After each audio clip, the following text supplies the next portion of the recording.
Nous sortons de notre premier conseil de l'ordre post-rentrée, ou post-été plus exactement, pour la rentrée 2024. Et nous avons abordé, comme à l'accoutumée, de nombreux sujets sur un conseil assez long. Le premier sujet a été de faire un compte-rendu de notre déplacement la semaine dernière dans deux pays qui sont des pays avec lesquels nous avons des contacts et des échanges nourris depuis quelques années maintenant, à savoir la Moldavie puis l'Ukraine.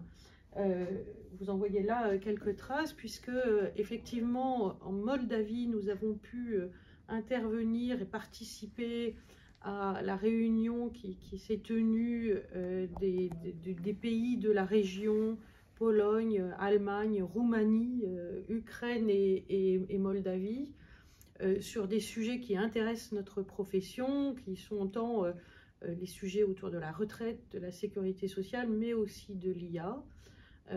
Donc une première conférence extrêmement intéressante et suivie de rencontres avec nos confrères moldaves, qui, comme vous le savez, est ce pays qui est au-dessus de la Roumanie et à gauche, si je puis dire, à l'ouest de l'Ukraine.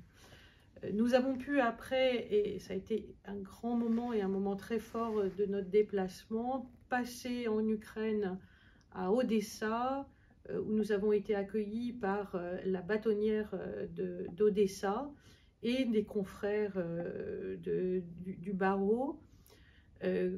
Voilà, c'est une région qui est plutôt un tout petit peu plus calme, on va dire, en Ukraine, même si nous avons eu et nous avons vu la vie en temps de guerre dans ce pays-là, ou plus exactement sous la loi martiale.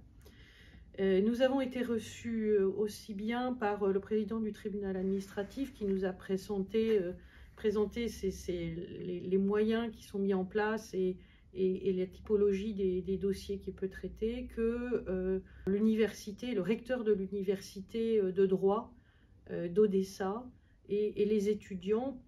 Et bien sûr, nous avons rencontré nos confrères moldaves sur tous les sujets que vous pouvez imaginer liés à l'état de droit sous la loi martiale.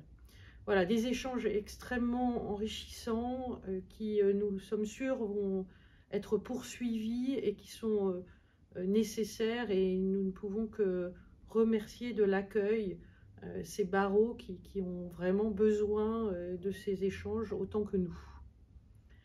D'autres sujets ont été abordés au sein de ce Conseil de l'Ordre et je vais laisser la parole à Jean-David pour vous en parler. Chère Marie-Pascale, Madame la bâtonnière élue, merci beaucoup. Nous avons notamment abordé l'adaptation et la mise à jour de notre règlement intérieur. Alors, comme vous le savez certainement, juste avant l'été, le Conseil de l'Ordre avait voté favorablement pour la mise à jour à droit constant du règlement intérieur. Et il a été proposé ce soir au Conseil de l'Ordre un certain nombre d'arbitrages sur des pratiques expérimentales que la bâtonnière et le vice-bâtonnier avaient mis en place lors de leur prise de fonction, notamment la présence sous la supervision et la discrétion du bâtonnier d'un certain nombre de personnes.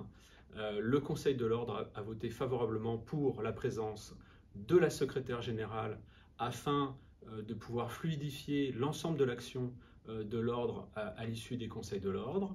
Un représentant de la commission Jeunes Barreaux pour, on va dire, inciter de nouvelles vocations sur l'ordinalité.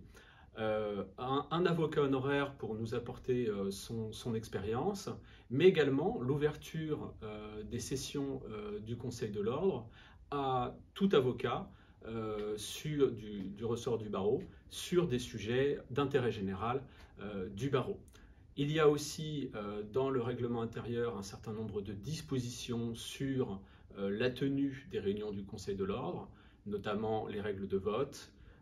Je vous propose de vous référer au compte-rendu qui détaille l'ensemble de ces mises à jour et des adaptations de notre règlement intérieur. Je vous remercie. Restons concernés.